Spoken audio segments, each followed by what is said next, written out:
റമദാനിൽ നമ്മൾ നോമ്പ് തുറക്കുമ്പോൾ അല്ലാഹുമ്മ ലക അസ്സംതു വഅലാ റിസ്ഖിക അഫ്തർതു എന്നുള്ള പ്രാർത്ഥന സ്വഹീഹാണോ? അത് എങ്ങനെയാണ് അത് ചൊല്ലേണ്ടത്? അല്ലെങ്കിൽ ദഹബല്ലാഹു മറ്റുള്ള പ്രാർത്ഥന ചൊല്ലിയാൽ മതിയോ? ഏതാണ് കറക്റ്റ് ഉള്ള പ്രാർത്ഥന എന്ന് പറഞ്ഞത്?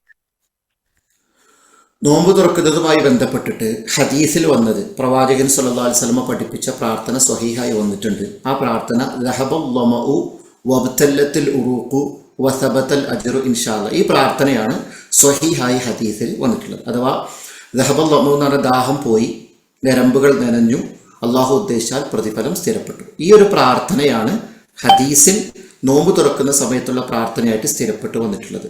എന്നാൽ സാധാരണ നമ്മൾ ചൊല്ലാറുള്ള അല്ലാഹുമ്മ ലക സുംതു വഅലാ റിസ്ഖിക അഫ്തർതു എന്ന് പറയുന്ന പ്രാർത്ഥന ആ ഹദീസിൽ ദുർബലതയുണ്ട്. ആ ഹദീസ് ദുർബലമാണ് എന്നാണ് പണ്ഡിതന്മാർ പറഞ്ഞിട്ടുള്ളത്.